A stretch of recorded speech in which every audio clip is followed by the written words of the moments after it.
Is the sun just pounding in your backyard and you want more permanent shade coverage?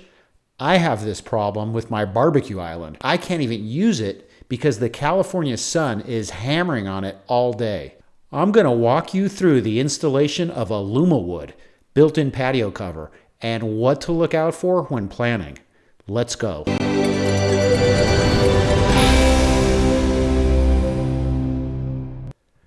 As a quick fix, we thought we could get away with a shade umbrella, but these just don't last, and with big winds, they get thrown around.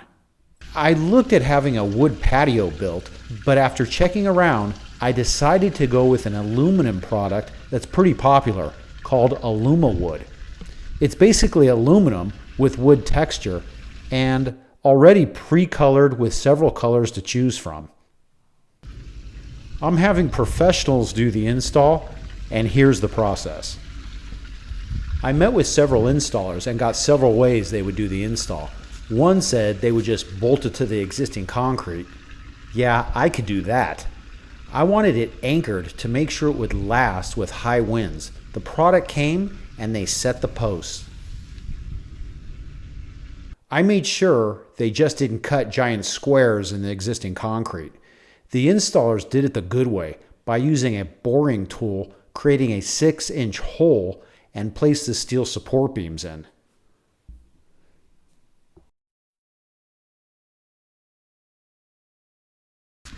This is just a cover over the support beam that they'll secure in.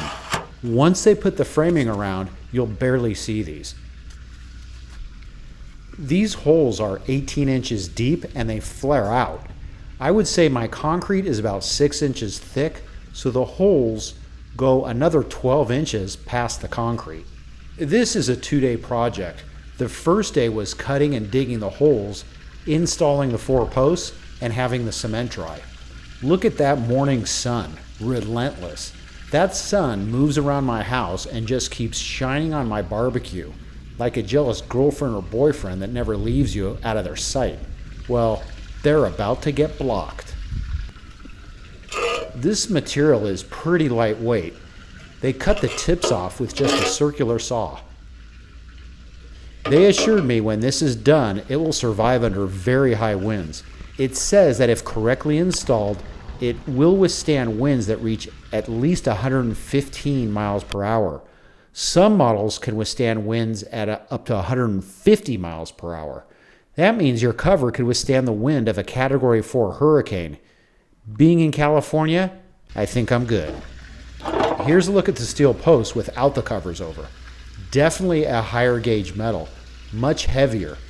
They first put the posts in and then cut the tips and measure the angle for water flow when it rains. Second day, bright and early. These they're going to cut out the curves and place a cover over to give it some style. I didn't realize they would cut these by hand. I was thinking everything was already pre-made and fits together like a puzzle. There you go. They have one crossbeam up and you can see the curve they cut out. They made it look easy. This is a 2-man job. Here is them installing the other crossbeam. I had them do a 2-sided beam to give it some girth. I think this will make it look higher end. They have a lot of choices with this material, how you want things to look. It's not obvious it's aluminum walking up to it unless you make a conscious effort and tap on the material. It doesn't look cheap, but you'll see once it's done. You can be the judge. Poor guys, it's about 100 degrees today. Forget this, I'm going inside. They're getting ready to put the roof on. With this, I had the choice of insulated or non-insulated. Insulated looks like this, which is nicer but more expensive. I just want to be out of the sun. The height of the roof is about 9 feet high. They line these up and screw them down. This patio cover is supposed to last a lot longer than wood. It won't rust or rot. The panels are made of a UV resistant material that won't fade or discolor. You can finally see some shade. Now they're going to put on the side trim. The trim right here gives it a nice clean look, especially when you're on the ground floor. Taking a closer look. They ran the wires across and put in a light switch for the lights. These lights are 600 lumen each. I was thinking that isn't very bright, but hang tight and we'll do a night test. Also, water won't be coming through the roof, so cooking in the rain could be happening in my future. The panels they put on give it some thickness, and the circular hole anchoring this entire cover down are barely noticeable.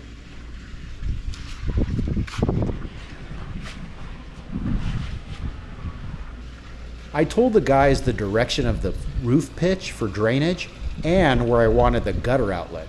Obviously, close to the drain in the ground and out of sight as much as possible.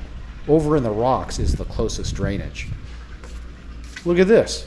They left a little touch-up paint. The cutout curves to give it more design, I think it looks good. There are so many good options, and I can see why, because they can simply cut things out just like wood. I always go through and check out the details. For example, look at the space in between this post and then go to the other. It's pretty much the same. This type of installation I can appreciate. If there was a big difference in gaps, it would probably drive me nuts, but these guys did a good job.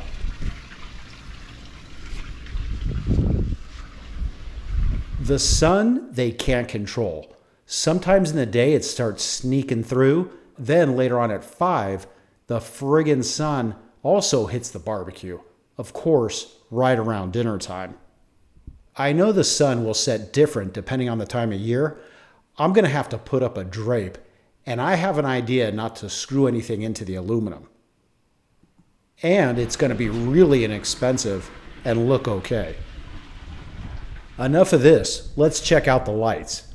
Is 600 lumen going to be enough? I guess it's more like 1200 if you add the two lights together. This is plenty. They also made the light attached to a dimmer switch, so I can also tone it down. My island already had accent lights under the counter, which I think adds to the look.